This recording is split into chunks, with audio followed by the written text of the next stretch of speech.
Hello प्यारे बच्चों, कैसे हैं आप लोग। आई होप बहुत अच्छे होंगे और क्लासेस को एंजॉय कर रहे होंगे।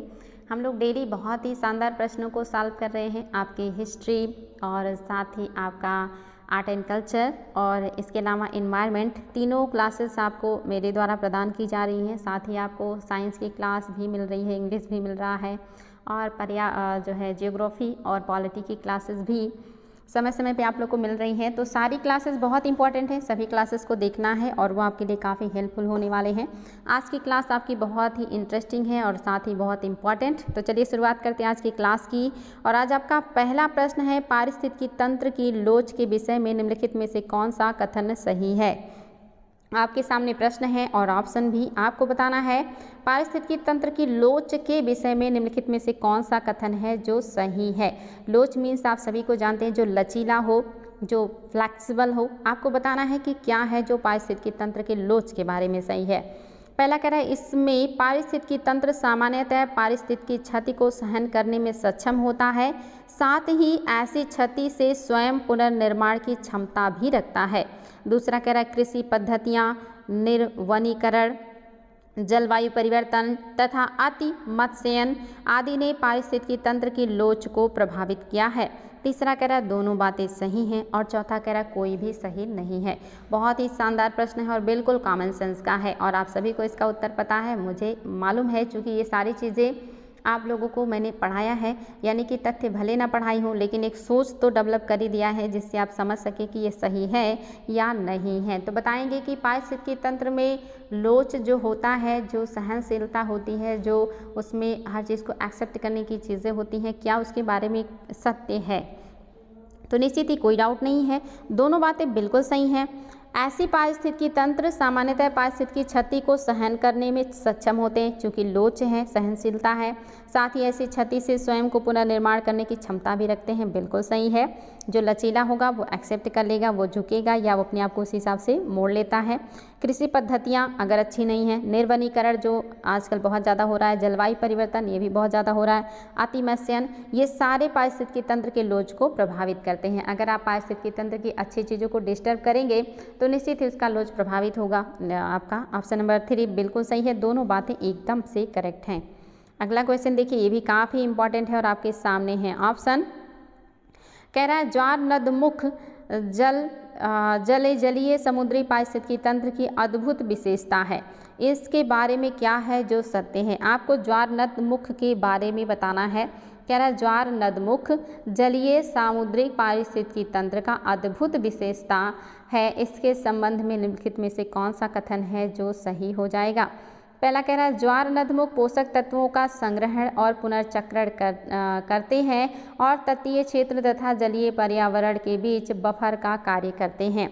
दूसरा कह रहा है, ज्वार नदमुख विविध वनस्पतियों जैसे मैंग्रोव, लवणयुक्त दलदल, समुद्री घास और विविध आवासों के अस्तित्व के लिए सहायक हैं। तीसरा कह रहा है कि दोनों बातें सही हैं। चौथा कह रहा है, ज्वार नदमुख में लहरों की गति अधिक होती है और तलछट से मुक्त होते हैं। अब आपके सामने हैं 4 ऑप्शन, आपको बताना है कि ज्वार नदमुख जो कि जलीय समुद्रिक पारिस्थितिकी तंत्र का एक अद्भुत विशेषता है, इसके बारे में कौन सा कथन है जो सही है। मैंने आप लोग को बताया था ज्वार नदमुख क्या होते हैं। नदियाँ आप सभी को पता है, एक नदी वो होती है जो डेल्टा का निर्माण करती है और दूसरी नदी जो ऊंचाई से समुद्र में गिरती है वो ज्वार नदमुख का निर्माण करती है। आपको यहाँ ज्वार नदमुख के बारे में बताना है। जैसे आपकी जो गोदावरी है ये डेल्टा का निर्माण करती है, लेकिन नर्मदा हो गई, ताप्ती हो गई, अन्य जो आपके पश्चिमी घाट की नदियाँ हैं ये सब ज्वार नदमुख का निर्माण करती हैं। तो इनके बारे में क्या सत्य हो जाएगा। तो जो सही है वो है ऑप्शन नंबर 3 बिल्कुल आपका। ज्वार नदमुख पोषक पदार्थों का संग्रहण करता है, पुनर्चक्रण करता है और तटीय क्षेत्रों और जलीय पर्यावरण के बीच बफर का काम करता है। सही बात है, तट और जल के बीच बफर का काम करेगा ही करेगा। दूसरा भी सही है, ज्वार नदमुख विभिन्न वनस्पतियों जैसे मैंग्रोव हो गया, लवणयुक्त दलदल हो गए, समुद्री घास हो गया, इन सभी विविध आवासों के अस्तित्व के लिए सहायक है। कोई डाउट नहीं, दोनों बातें सही हैं।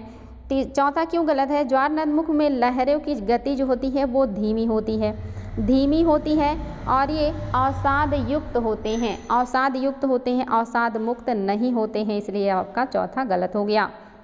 नेक्स्ट देखिए कौन सा है जो सुमेलित नहीं है। आपके सामने है ऑप्शन और 4 ऑप्शन है, इसमें से कोई एक है जो सुमेलित नहीं है, आपको वही बताना है। कह रहा है क्या कन्नूर तमिलनाडु में है, क्या मालवन महाराष्ट्र में है, क्या कुड़ापुर कर्नाटक में है, क्या पुलिकट तमिलनाडु में है। इसमें से कौन सा है जो आपका सुमेलित नहीं है, आपको वो बताना है। और ये भी आपके लिए बहुत ही ज़्यादा इम्पॉर्टेंट है, वेरी वेरी इम्पॉर्टेंट। देखते हैं आप लोग क्या उत्तर देने वाले हैं, और ये आपके लिए काफ़ी इम्पॉर्टेंट प्रश्न है। और जो सुमेलित नहीं है वो कौन सा है, तो याद रखेंगे आपका जो सुमेलित नहीं है वो है ऑप्शन नंबर फर्स्ट, जो कन्नूर है ये आपका केरल में है, कन्नूर केरल में है, ये सुमेलित नहीं है। दूसरा सही है, मालवन महाराष्ट्र में है, कुडावन कर्नाटक में है, पुलिकट तमिलनाडु में है, लेकिन आपका कन्नूर जो है ये तमिलनाडु नहीं बल्कि केरल में है। याद रखिएगा, बहुत ही ज़्यादा इम्पॉर्टेंट है। ये मैग्रो स्थल हैं, एक तरफ आपके राज्य हैं, दूसरी तरफ मैग्रो स्थल हैं। कन्नूर केरल, मालवन महाराष्ट्र, कुड़ापुर कर्नाटक और पुलिकट तमिलनाडु, ये सारी बातें आपकी सही हैं। नेक्स्ट कह रहा है पारिस्थितिकी तंत्र में ऊर्जा प्रवाह का याद रखिएगा, यहाँ पे आपको कथन कारण के क्वेश्चन है। कथन कारण के क्वेश्चन आप देखते हैं अक्सर उसमें कुछ बातें होती हैं जो व्याख्या कर रहा है कि नहीं कर रहा है, यही बताना है। तो कथन है पारिस्थितिकी तंत्र में ऊर्जा प्रवाह का अविवादित मिथक की ऊर्जा का संपूर्ण स्रोत सूर्य है, हाल के शोधों द्वारा अमान्य कर दिया गया। क्या ये बात सही है कि पारिस्थितिकी तंत्र में ऊर्जा प्रवाह का विवादित मिथक की ऊर्जा का सर्व प्रमुख स्रोत सूर्य है, हाल के शोधों द्वारा अमान्य कर दिया गया है? क्या ये बात सत्य है? कारण कह रहा है यह खोजा गया है कि समुद्री निकायों में कुछ रासायनिक संश्लेषित जीवाणु भूपर्पटी के अंदर सृजित हाइड्रोजन सल्फाइड और ऑक्सीकृत कर सकते हैं तथा इस प्रकार खाद्य श्रृंखला का प्रारंभ हो सकता है। आपको बताना है क्या कथन कारण की व्याख्या कर रहा है, क्या कथन कारण दोनों सही हैं। देखिए आप फिर से कथन को देख लीजिए और कारण को भी देख लीजिए। और ए है कि दोनों बातें सही हैं, व्याख्या कर रहा है, बी है दोनों बातें सही हैं लेकिन व्याख्या नहीं सही है, कथन सही है परंतु कारण गलत। और आपका 4 है कि कथन गलत है परंतु कारण सही है।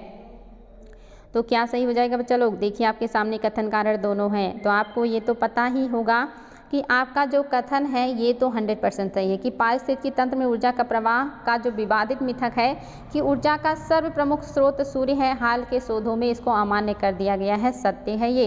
तो कथन आप कारण देख लीजिए, क्योंकि यह खोजा गया कि समुद्री निकायों में कुछ रासायनिक संश्लेषित जीवाणु भूपर्पटी के अंदर सृजित हाइड्रोजन सल्फाइड और ऑक्सीकृत कर सकते हैं तथा इस प्रकार खाद्य श्रृंखला का प्रारंभ हो सकता है। इसलिए पारिस्थितिकी तंत्र में ऊर्जा प्रवाह का विवादित मिथक की ऊर्जा का सर्वप्रमुख स्रोत सूर्य है, हाल के शोधों द्वारा अमान्य कर दिया गया है।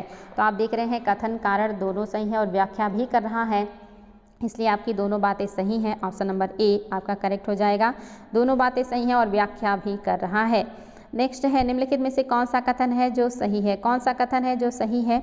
कह रहा है विश्व का सर्वाधिक प्रवाल भित्ति क्षेत्र ऑस्ट्रेलिया में है। दूसरा कह रहा है प्रवाल भित्ति मुख्य रूप से कर्क रेखा एवं मकर रेखा के मध्य पाई जाती है। तीसरा कह रहा है संसार के कुल प्रवाल भित्ति का 2% भारत में है। चौथा कह रहा है सभी बातें सत्य हैं। बताएंगे बच्चा लोग, बहुत ही शानदार प्रश्न है और आप सभी को इसका उत्तर पता होना चाहिए कि क्या है जो कि आपका सही हो जाएगा। तो क्या सत्य हो जाएगा? बहुत अच्छे से पढ़ाई हूँ ये सारी चीज़ें, तो आप लोगों को दिक्कत नहीं होना चाहिए। मैंने आपको इसके पहले के क्लास में भी सॉल्व कराया था कि सबसे ज़्यादा 2/3 जो आपके प्रवाल हैं वो इंडोनेशिया और ऑस्ट्रेलिया और इन्हीं क्षेत्रों में मिलता है, तो पहला बिल्कुल सही है। दूसरा भी सही है कि कर्क और मकर रेखा के बीच पाए जाते हैं, ये बिल्कुल कन्फर्म है, आपको बताया है मैंने। और संसार के कुल प्रवाल भित्तियों का 2% भारत में पाया जाता है, ये भी सही है। मैंने आपको ये भी बताया था कि ऑस्ट्रेलिया के पूर्व में प्रशांत महासागर में आपका सबसे बड़ा ग्रेट बैरियर रीफ इन्हीं का बना हुआ चट्टान है, यानी कि आपके प्रवाल भित्तियों से ही बना हुआ है। ये आपके लिए नया प्रश्न होगा, ध्यान से इसको सुनिएगा, इसकी व्याख्या भी और विचार कीजिएगा। कह रहा है केल्प फॉरेस्ट के संदर्भ में निम्नलिखित में से कौन सा कथन है जो सही है?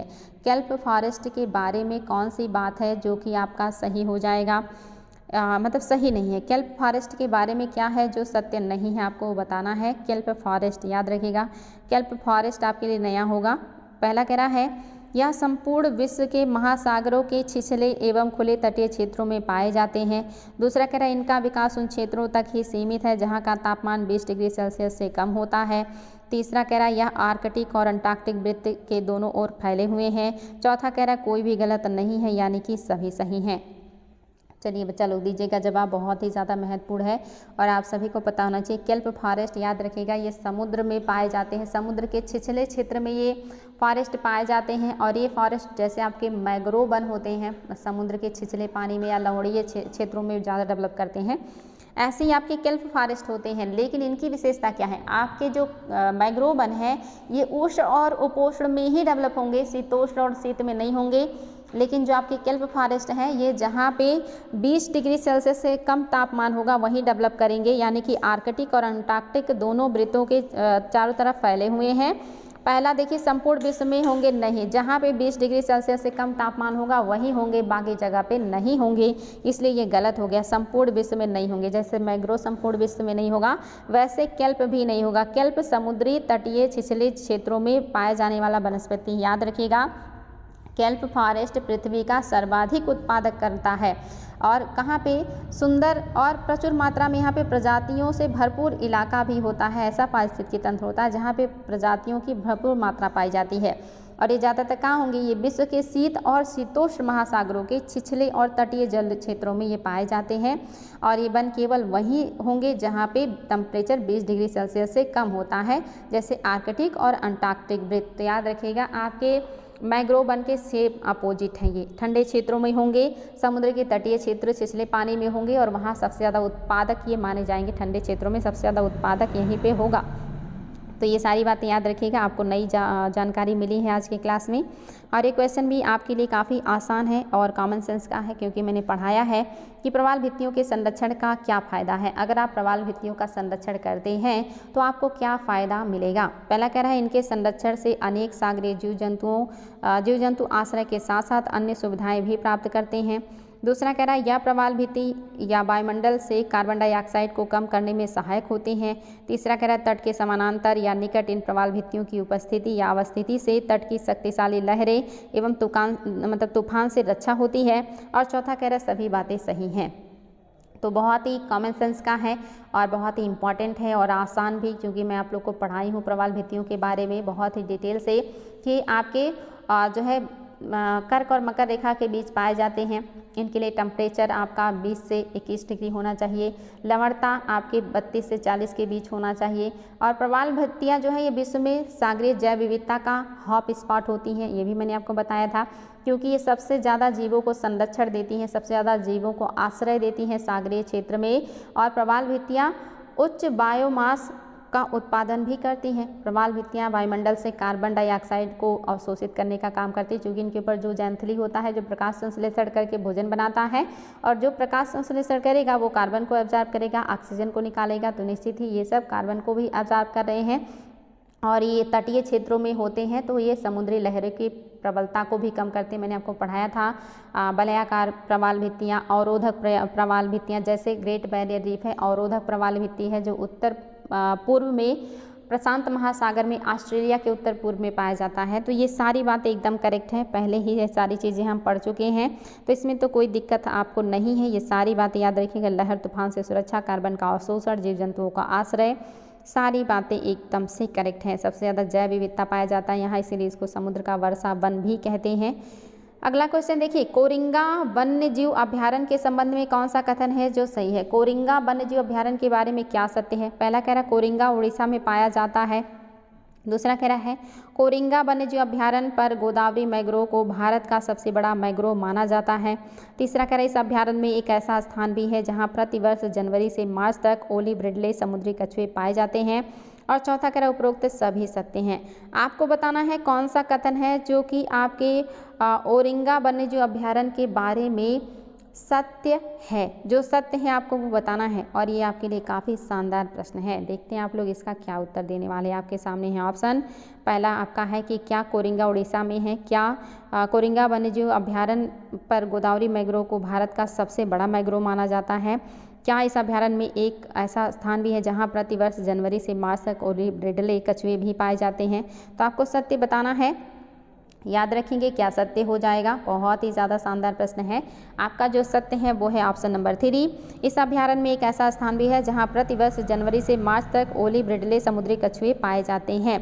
लेकिन आपका पहला दूसरा क्यों गलत है। कोरिंगा जो वन्यजीव अभ्यारण्य है ये आंध्र प्रदेश में स्थित है और ये गोदावरी जो मैंग्रोव है इसको भारत का दूसरा सबसे बड़ा मैंग्रोव माना जाता है, ये पहला नहीं है। याद रखिएगा। आपका सबसे ज़्यादा सुंदरबन में है और उसके बाद डेल्टाई क्षेत्रों में बात करेंगे तो गोदावरी में मिलता है। और आंध्र प्रदेश में जो मैंग्रोव वन है ये गोदावरी और कृष्णा नदियों की मुहाने पे स्थित है और खास करके गोदावरी मैंग्रोव पूर्वी गोदावरी जिले में और गोदावरी की मुहाने पर स्थित है। आपका आंध्र प्रदेश में स्थित जो कोरिंगा वन्यजीव अभ्यारण्य है ये कई विलुप्त प्रजातियों का निवास स्थान भी है। यहाँ पे बहुत तरह के मछलियाँ पकड़ने वाली बिल्लियाँ हैं, उदबिलाव हैं, सियार हैं, समुद्री कछुए हैं और ऐसे बहुत सारे जो आपके जीव जंतु हैं वो पाए जाते हैं। और ये भी याद रखिएगा कि ये काफ़ी महत्वपूर्ण क्षेत्र है, रेतीला क्षेत्र है और इसी अभ्यारण्य में आपके ओलिव रिडले जनवरी और मार्च के महीने में अपना घोंसला बनाने या अंडे देने के लिए आते हैं, प्रजनन करने के लिए आते हैं। इसलिए आपका पहला और दूसरा दोनों गलत हो गया। पहला इसलिए क्योंकि ये आंध्र प्रदेश में है, दूसरा इसलिए गलत हो गया क्योंकि ये सबसे बड़ा नहीं है। सेकंड सबसे बड़ा है, फर्स्ट सबसे बड़ा नहीं है। अगला देखिए, फाइटोट्रॉन एक सुविधा है। आपको बताना है फाइटोट्रॉन एक सुविधा है। फाइटोट्रॉन कैसी सुविधा है आपको ये बताना है। पहला कह रहा है पौधों में प्रकाश संश्लेषण की गति तीव्र करने के लिए। दूसरा कह रहा है उत्परिवर्तन को प्रेरित करने के लिए। तीसरा कह रहा है नियंत्रित परिस्थितियों में पौधे उगाने के लिए। और चौथा कह रहा है उपरोक्त में से कोई नहीं। आपके लिए नया शब्द होगा फाइटोट्रॉन एक सुविधा है। कैसी सुविधा है ये? क्या ये पौधों में प्रकाश संश्लेषण की गति को तीव्र करने के लिए है? क्या उत्परिवर्तन को प्रेरित करने के लिए है? क्या नियंत्रित परिस्थितियों में पौधे उगाने के लिए है? क्या उपरोक्त में से कोई भी सही नहीं है फाइटोट्रॉन के बारे में? तो याद रखेंगे बच्चा लोग फाइटोट्रॉन क्या है। ऑप्शन नंबर आपका 3 सही है। ये फाइटोट्रॉन एक चैम्बर होता है जिसमें नियंत्रित परिस्थितियों में पौधों को उगाया जा सकता है। तो याद रखिएगा एक चैम्बर है जहाँ पे नियंत्रित परिस्थितियों में आप पौधों को उगा सकते हैं। इसी को कहा जाता है फाइटोट्रॉन। नियंत्रित परिस्थितियों में पौधों को उगाने के लिए बनाया जाता है। ये शब्द भी आपके लिए इम्पॉर्टेंट है। कह रहा है ई फ्लो को कहते हैं इन्वायरमेंटल फ्लो। ई फ्लो को कहते हैं इन्वायरमेंटल फ्लो के द्वारा निर्धारित किया जाता है। इन्वायरमेंटल फ्लो के द्वारा क्या निर्धारित किया जाता है? बहुत ही शानदार प्रश्न आपके लिए बिल्कुल नया है। पहला कह रहा है विभिन्न नदियों का वह न्यूनतम जल प्रवाह जो उनके पारिस्थितिकी को बनाए रखने के लिए आवश्यक है। दूसरा कह रहा है वायुमंडल में छोड़ी गई ग्रीन हाउस गैस। तीसरा कह रहा है महासागरीय क्षेत्रों में पाए जाने वाले अपशिष्ट। और चौथा कह रहा है उपरोक्त में से कोई नहीं। इन्वायरमेंटल फ्लो क्या है? बहुत ही आसान है। ई फ्लो वेरी वेरी इंपॉर्टेंट, आपके लिए बिल्कुल नया है लेकिन याद रखिएगा आपके लिए काफ़ी महत्वपूर्ण है और इसको ध्यान से सुनिएगा।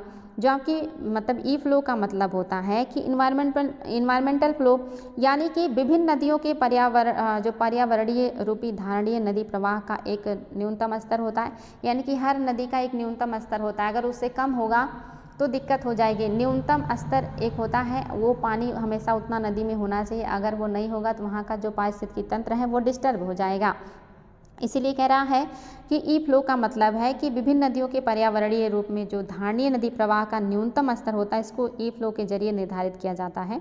और यह शुद्ध जल और जो आपके ज्वारनदमुख पारितंत्र को बनाए रखने के लिए बहुत आवश्यक है। अगर आपकी पानी की शुद्धता को बनाए रखना है और ज्वारनदमुख के जो एक पारिस्थितिकी तंत्र उसको बनाए रखना है तो आपको पानी का एक न्यूनतम लेयर तो होना ही चाहिए। पानी में एक लेवल मेंटेन होना चाहिए और जो न्यूनतम लेवल मेंटेन है जो पारिस्थितिकी तंत्र को बनाए रखता है नदियों के, उसी को कहा जाता है, उसकी जो है ई फ्लो कहा जाता है। जो नदी के प्रवाह को, उसके पारितंत्र को, उसके पारिस्थितिकी तंत्र को, उसके एनवायरनमेंट को एक अच्छा स्तर दे, जो मेंटेन रखे, जो उसको प्रभावित ना होने दे, उसी को क्या कहेंगे? ई फ्लो कहेंगे। तो आपका ऑप्शन नंबर जो फर्स्ट है ये बिल्कुल सही है।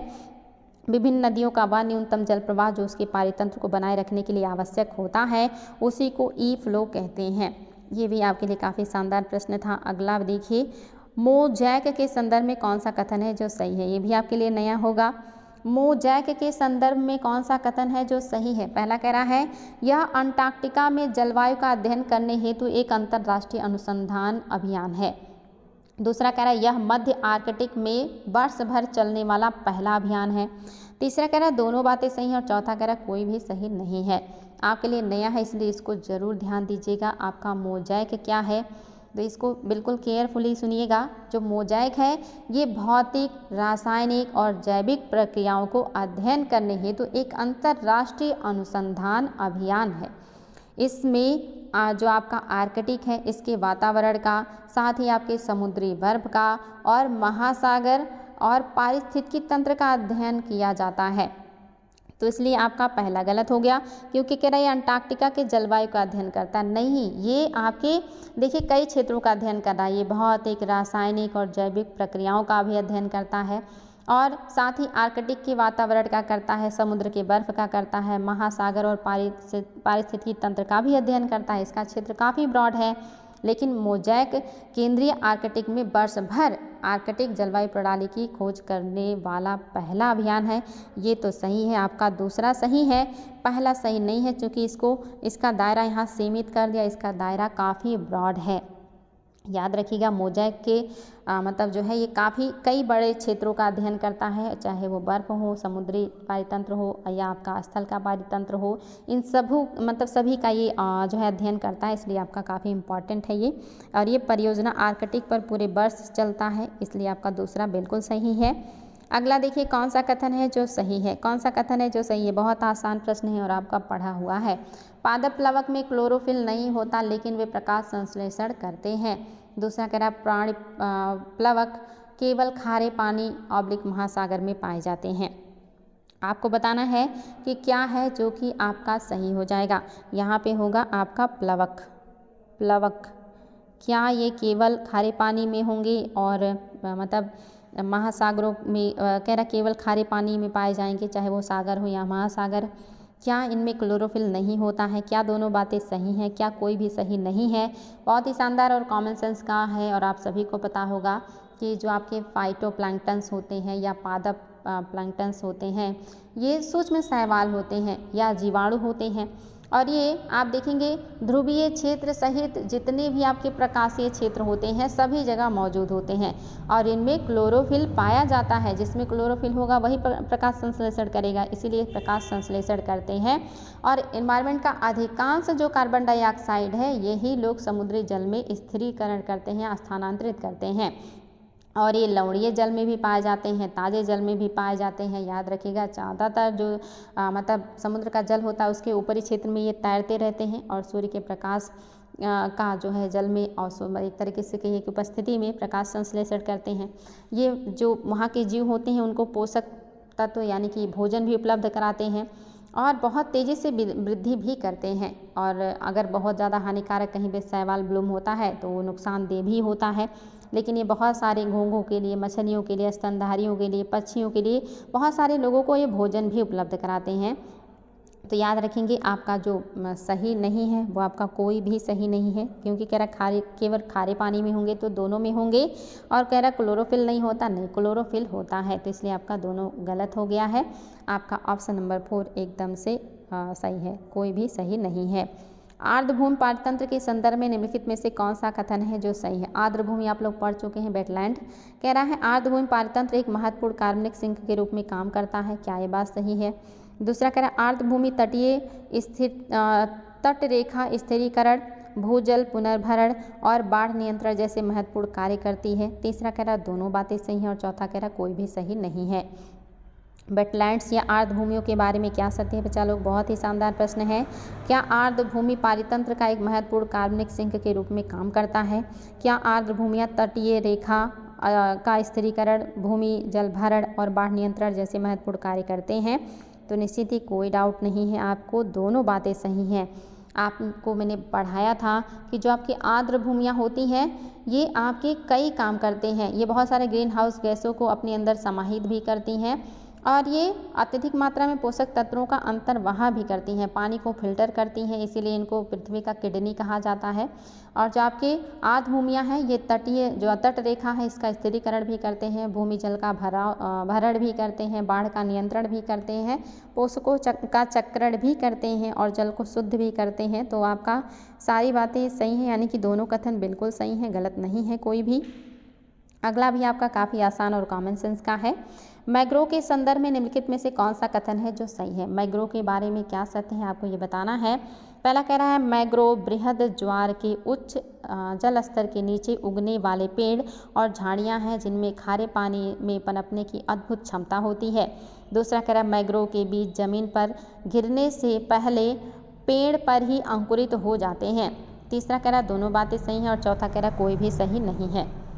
बताएंगे बच्चा लोग मैग्रो के बारे में आपने बहुत सारी चीज़ें पढ़ी हैं, उसकी बहुत सारी विशेषताएं हैं, बहुत सारा खासियत है।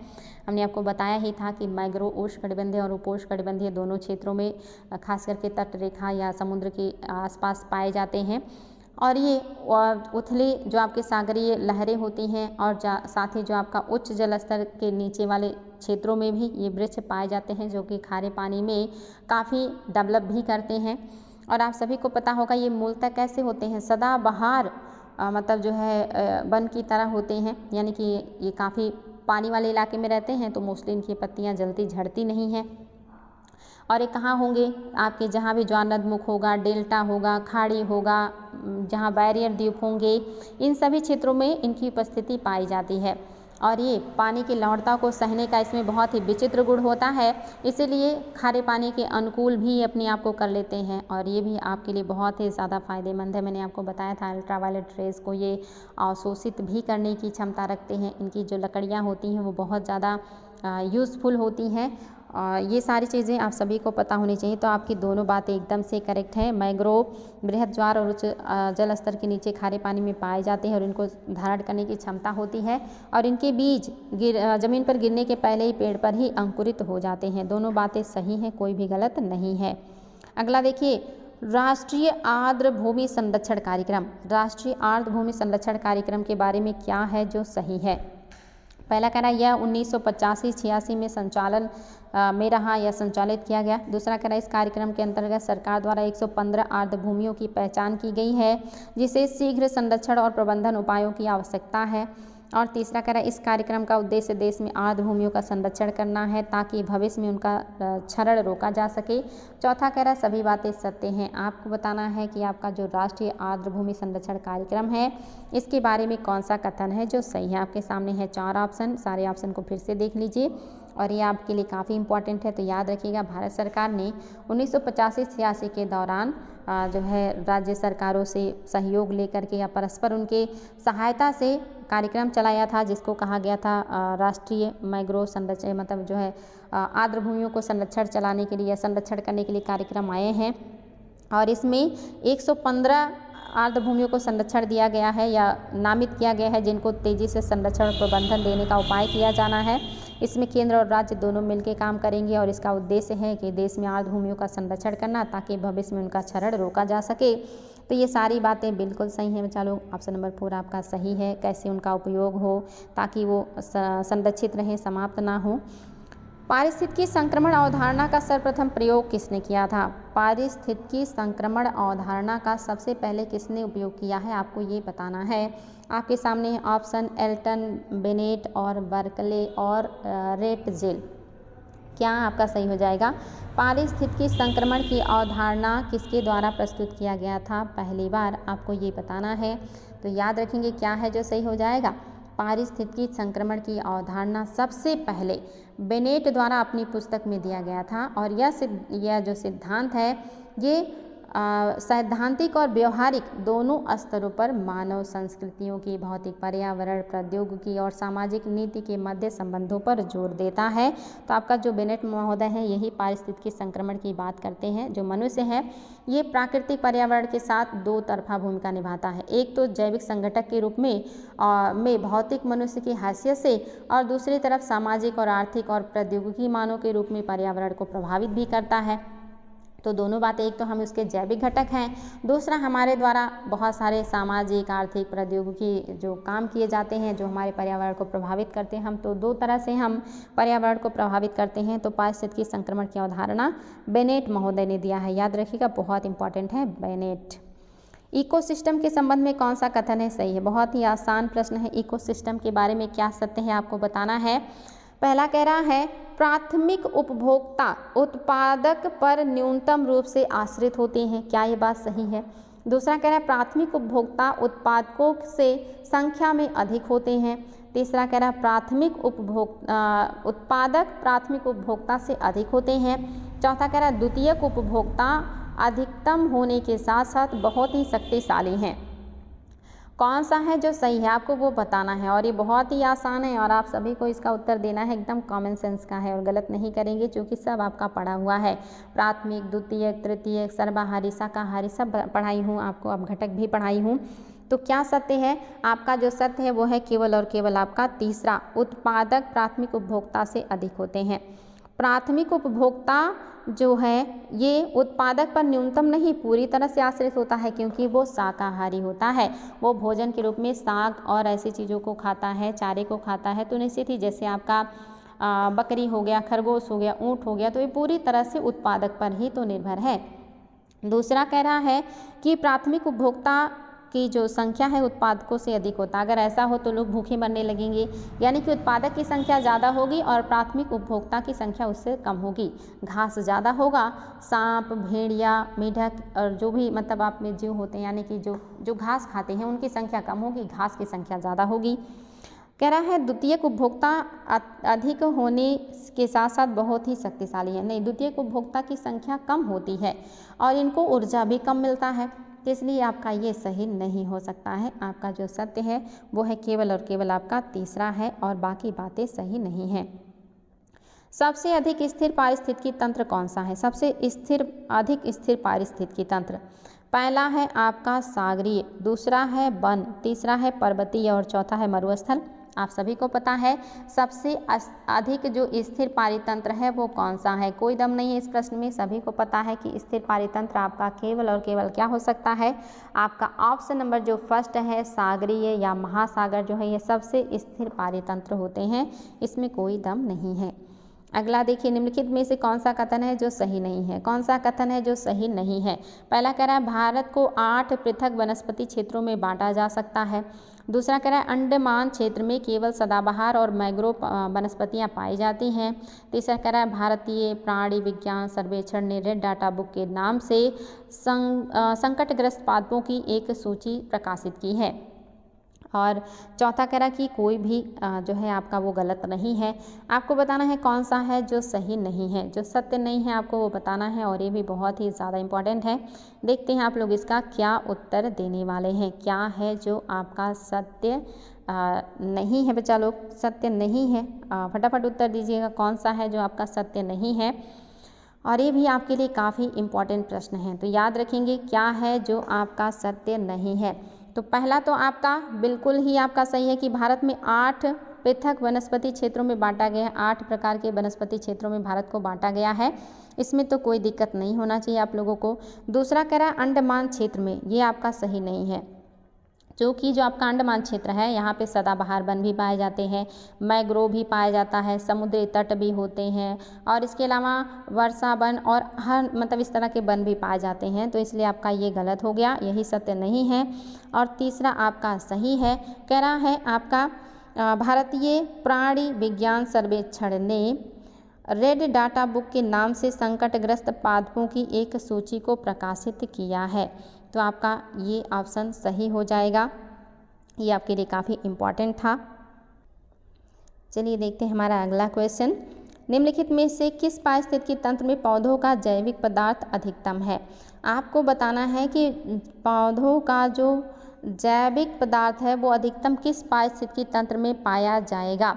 किस पारिस्थितिकी तंत्र में पौधों का जैविक पदार्थ अधिकतम होगा? पहला कह रहा है उष्णकटिबंधीय पर्णपाती वन, दूसरा कह रहा है उष्णकटिबंधीय वर्षा वन, तीसरा कह रहा है शीतोष्ण पतझड़ वन और चौथा कह रहा है रेगिस्तानी झाड़ियाँ। बहुत ही इंपॉर्टेंट है और आसान भी है, कॉमन सेंस का है और आप सभी को पता होगा कि सबसे ज़्यादा जैविक पदार्थ कौन से पारिस्थितिकी तंत्र में पाए जाएंगे, तो कोई दम नहीं है इस प्रश्न में। और आप सभी को पता है कि जो ऑप्शन नंबर आपका सेकेंड है उष्णकटिबंधीय वर्षा वन, यहीं पे सबसे ज़्यादा गर्मी भी होती है, सबसे ज़्यादा नमी भी होती है, यहीं पे पृथ्वी की सबसे ज़्यादा जैव विविधता भी पाई जाती है और सबसे ज़्यादा यहाँ की प्राथमिक उत्पादकता भी है, इसीलिए आपका जो सही है वो है ऑप्शन नंबर आपका 2 एकदम से करेक्ट है। अगला देखिए, निम्न में से किस कौन कृत्रिम पारिस्थितिकी तंत्र है? इसमें से कौन सा है जो कृत्रिम पारिस्थितिकी तंत्र है? कृत्रिम मतलब जिसको मानव ने बनाया है, प्राकृतिक या नैसर्गिक जिसको प्रकृति बनाती है। तो सभी को पता है धान का खेत, वन, घास का मैदान या झील, तो इसमें तो कोई दम नहीं है। आपका धान का खेत मानव बनाता है, इसलिए कैसा पारितंत्र हो गया? ये आपका कृत्रिम पारितंत्र के अंतर्गत आता है। बाकी आपकी झील, वन, घास का मैदान ये नेचर ने बनाया है, हालांकि मानव भी झील बना लेते हैं कृत्रिम। निम्नलिखित में से कौन सा सुमेलित है? कौन सा है जो सही सुमेलित है? क्या पर्वत सर्वाधिक अस्थायी पारिस्थितिकी तंत्र है? क्या अजैविक अवयव जीवाणु हैं? क्या हरे पौधे पारिस्थितिकी तंत्र का भाग हैं? क्या वर्षा ग्लोबल वार्मिंग करता है? कौन सा है जो सुमेलित है, आपको वो बताना है। बहुत ही आसान प्रश्न है आप लोगों के लिए। आप लोगों को ये क्वेश्चन सॉल्व करने में बिल्कुल समस्या नहीं होगी, क्योंकि ये बिल्कुल और बिल्कुल कॉमन सेंस का है।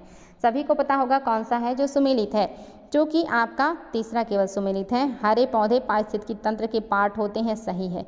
आपका पर्वत सर्वाधिक अस्थायी पारितंत्र नहीं है, क्योंकि सबसे ज़्यादा अस्थायी पारितंत्र आपका सागर है, इसलिए गलत हो गया।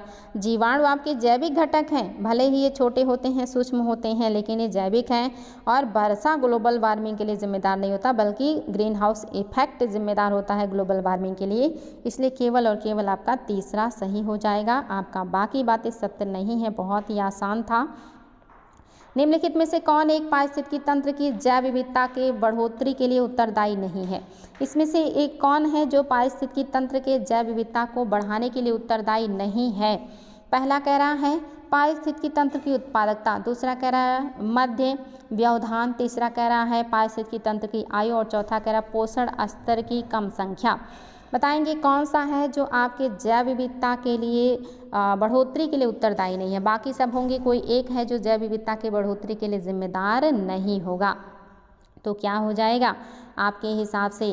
तो याद रखेंगे जैव विविधता की बढ़ोतरी के लिए पारिस्थितिकी तंत्र की उत्पादकता भी ज़रूरी है, मध्य व्यवधान भी ज़रूरी है, उसकी आयु जो है ये भी सहायक होती है, लेकिन पोषण स्तरों में कमी से ये विशेषता क्या हो जाएगा? प्रभावित हो जाएगा। ये उसकी चीज़ों में बढ़ोतरी नहीं करेगा, बल्कि कमी करेगा। अगर पोषण स्तर कम होंगे तो जैव विविधता क्या हो जाएगा? ह्रास होने लगेगा। इसीलिए तो हम कहते हैं खाद्य श्रृंखला नहीं, खाद्य जाल अच्छा होता है, जो कि पोषण स्तर मेंटेन रहता है। ऑप्शंस बहुत होते हैं और फिर अस्थायी बना रहता है पारिस्थितिकी तंत्र वहाँ का। तो आपका चौथा सही नहीं है, बाकी बातें सही हैं। ये भी आपके लिए काफ़ी आसान है। निम्नलिखित में से कौन सा पारिस्थितिकी तंत्र के विषय में सही नहीं है? पहला कह रहा है यह अजैविक और जैविक दोनों संघटकों से युक्त होता है। दूसरा कह रहा है इसकी अपनी स्वयं की उत्पादकता होती है। तीसरा कह रहा है यह एक बंद तंत्र होता है। चौथा कह रहा है यह प्राकृतिक संसाधन तंत्र होता है। बहुत ही आसान है, आपका पढ़ा हुआ है, कोई दम नहीं है इस प्रश्न में। आप सभी को पता है कि कौन सी बात है जो सत्य नहीं है पारिस्थितिकी तंत्र के विषय में। तो आप सभी को पता होगा कि पारिस्थितिकी तंत्र एक खुला तंत्र है, जिसमें पदार्थों तथा जो ऊर्जा होती है उसका सतत निवेश होता है, बहिर्गमन होता है, जैविक और अजैविक दोनों संघटकों से युक्त होता है ये। और जो आपकी ऑप्शन नंबर 4 है ये आपका सही नहीं, ऑप्शन नंबर 3 सही नहीं है, क्योंकि ये बंद तंत्र नहीं है बल्कि खुला तंत्र है। यह प्राकृतिक संसाधन तंत्र है, इसकी स्वयं की उत्पादकता है, ये जैविक और अजैविक दोनों घटकों से मिलकर बना है। और पारिस्थितिकी तंत्र शब्द का प्रयोग सबसे पहले एजी टॉन्सले ने 1935 में किया था। ये सारी बातें आप लोग कर चुके हैं। अगला क्वेश्चन भी आपका काफ़ी आसान है और आप सभी को पता है इसका उत्तर। निम्नलिखित में से कौन प्रवाल विरंजन में सर्वाधिक महत्वपूर्ण कारक है? सबसे महत्वपूर्ण कारण क्या हो सकता है प्रवाल के क्षरण के लिए, प्रवाल विरंजन के लिए? आप सभी को पता है।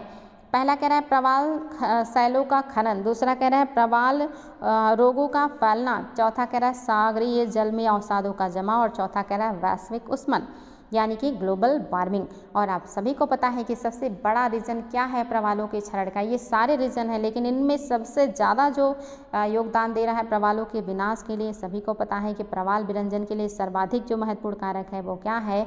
वैश्विक उष्मन या वैश्विक तापन या ग्लोबल वार्मिंग। ये सबसे ज़्यादा बड़ा मतलब जिम्मेदार कारक है। हालांकि खनन भी है, रोग का फैलना भी है, समुद्री प्रदूषण भी होता है, जहाज़ों की धुलाई भी होती है, परमाणु परीक्षण भी होता है, ये सारी चीज़ें होती हैं। ये मतलब निश्चित ही सभी को पता है कि आपका 4 जो है एकदम से सही हो जाएगा प्रवाल विरंजन के लिए। तो याद रखेंगे आपका 4 सत्य हो जाएगा, ग्लोबल वार्मिंग। निम्न में से कौन एक किसी प्रजाति के विलोपन के लिए उत्तरदायी नहीं है? इसमें से कौन सा एक है जो किसी प्रजाति के विलोपन के लिए उत्तरदायी नहीं है? बहुत ही शानदार प्रश्न आईएएस में आया हुआ और आपको मैंने पढ़ाया हुआ है ये सारी चीज़ें। पहला कह रहा है व्यापक नीचे यानी कि कर्मता, दूसरा कह रहा है बड़े आकार का शरीर, तीसरा कह रहा है संकुचित नीचे यानी कि कर्मता, और चौथा कह रहा है आनुवांशिक विभिन्नता की कमी।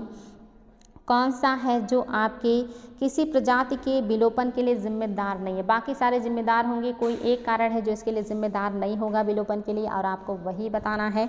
और आप सभी को पता है कि व्यापक नीचे यानी कि कर्मता ये इसके लिए जिम्मेदार नहीं है, बड़े आकार का शरीर जिम्मेदार होता है, संकुचित नीचे भी होता है, आनुवांशिक विविधता में कमी भी होता है, लेकिन व्यापक नीचे उनके विनाश के लिए जिम्मेदार नहीं होता है। तो प्रजातियों का विलोपन सभी रीज़न हो सकते हैं लेकिन व्यापक नीचे नहीं हो सकता। पहला ऑप्शन आपका नहीं होगा। निम्नलिखित में से कौन सा एक विश्व का विशालतम पारिस्थितिकी तंत्र है? इसमें से कौन सा एक है जो विश्व का विशालतम पारिस्थितिकी तंत्र है? पहला कह रहा है समुद्र, दूसरा कह रहा है घास का मैदान, तीसरा कह रहा है वन और चौथा कह रहा है पर्वत। सभी को पता है इसमें कोई दम नहीं है, बहुत ही आसान प्रश्न है निश्चित ही बच्चा लोग। आपका समुद्र है, घास मैदान है, वन है और पर्वत है। सभी को इसका उत्तर पता है कि आपका जो ऑप्शन नंबर फर्स्ट है ये बिल्कुल सही हो जाएगा। समुद्र समुद्र ही आपकी धरती का सबसे विशालतम पारिस्थितिकी तंत्र है, जो सबसे बड़ा ऑक्सीजन का स्रोत भी है, सबसे बड़ा कार्बन का सिंक भी है और सबसे ज़्यादा बड़ा पारितंत्र भी है और स्थिर पारितंत्र भी है। सर्वाधिक अस्थायी पारितंत्र कौन सा है? ये तो रिपीटेड प्रश्न हो गया, सभी को पता है सर्वाधिक अस्थायी पारितंत्र कौन सा है, तो निश्चित ही महासागर है। आप सभी को पता है महासागर ही सबसे अस्थायी पारितंत्र होते हैं। आज का सेकंड लास्ट क्वेश्चन, निम्नलिखित क्षेत्रों में से निम्नलिखित क्षेत्रों में से किसे रामसर स्थल का दर्जा प्राप्त है? इनमें से कौन से हैं जो वेटलैंड्स का दर्जा प्राप्त कर चुके हैं? चिल्का झील है, लोकटक झील है, केवलादेव घाना है और बुलर झील है। उपरोक्त सभी फटाफट उत्तर देंगे बच्चा लोग। इनमें से कौन से हैं जिनको रामसर का दर्जा प्राप्त है? और आप सभी को इसका उत्तर पता है, मुझे मालूम है, बिकॉज ये सब मैंने आप लोगों को पढ़ाया हुआ है। एकदम कॉमन सेंस का क्वेश्चन है बच्चा लोग। तो क्या सत्य हो जाएगा? सारी बातें सही हो जाएंगी। इसमें से आपका जो चिल्का है इसको मॉन्ट्रेक्स में रखा गया था, लोकटक को भी और केवलादेव को, चिल्का को निकाल दिया गया। ये दोनों अभी भी मॉन्ट्रेक्स रिकॉर्ड में शामिल हैं। ये सारी चीज़ें पढ़ा चुकी हूँ आप लोगों को, तो याद रखेंगे, आपकी सभी बातें एकदम से करेक्ट हैं। आज का लास्ट प्रश्न, पारिस्थितिकी निकाय के रूप में आर्द्र भूमि निम्नलिखित में से किस हेतु उपयोगी है? बहुत ही इंपॉर्टेंट क्वेश्चन है। पारिस्थितिकी तंत्र के निकाय के रूप में आर्द्र भूमि या वेटलैंड क्यों उपयोगी है? पहला कह रहा है पोषक पुनर्प्राप्ति एवं चक्रण हेतु, दूसरा कह रहा है पौधों द्वारा अवशोषण के माध्यम से भारी धातु को अवमुक्त करने हेतु, तीसरा कह रहा है तलछट रोककर नदियों का जो है यहाँ पे होना चाहिए था नदियों का गादीकरण कम करने के लिए, गादी यहाँ पे दा होगा, गादीकरण कम करने हेतु, और चौथा कह रहा है उपरोक्त सभी हेतु। निश्चित ही बहुत आसान है आप सभी के लिए, क्योंकि इतना डिटेल में पढ़ाया है सारी चीज़ें कि गलत करने का तो कोई चांस ही नहीं बनता। आप सभी को पता है कि सारी बातें सत्य हैं। पुनर्चक्रण भी करता है, इसीलिए तो किडनी है। पानी को फिल्टर भी करता है, भारी धातुओं से अवमुक्त करता है, तलछटों को रोकता है, जैव विविधता को मेंटेन रखता है, कार्बन सिंक है। सब कुछ बताया है, कुछ भी ऐसा नहीं है जो आपको ना पता हो। आप लोग खूब मेहनत कीजिए और ज़्यादा मेहनत कीजिए। आप लोग की मेहनत से अभी उतने संतुष्ट नहीं हैं हम, क्योंकि अभी आप लोगों का परफॉर्मेंस उतना अच्छा नहीं आ रहा है, क्योंकि आप लोग उतना मेहनत नहीं कर रहे हैं जितना आपको करना चाहिए। तो याद रखेंगे और ज़्यादा मेहनत करने की ज़रूरत है। क्लास कैसा लगा ज़रूर कमेंट कीजिएगा कमेंट बॉक्स में, और कोई सुझाव और कोई डिमांड और कोई बातें हो तो बेझिझक बोल सकते हैं, कमेंट बॉक्स में लिखेंगे तो मैं ज़रूर उत्तर दूंगी। तो बच्चा लोग आज के लिए इतना ही, फिर हम लोग ऐसे ही शानदार प्रश्नों के साथ मिलेंगे और खूब मेहनत करेंगे। आप लोग और मेहनत कीजिए और ज़्यादा मेहनत कीजिए और अच्छा रिजल्ट दीजिए। चलिए फिर मिलते हैं हम लोग नेक्स्ट क्लास में। Thank you so much.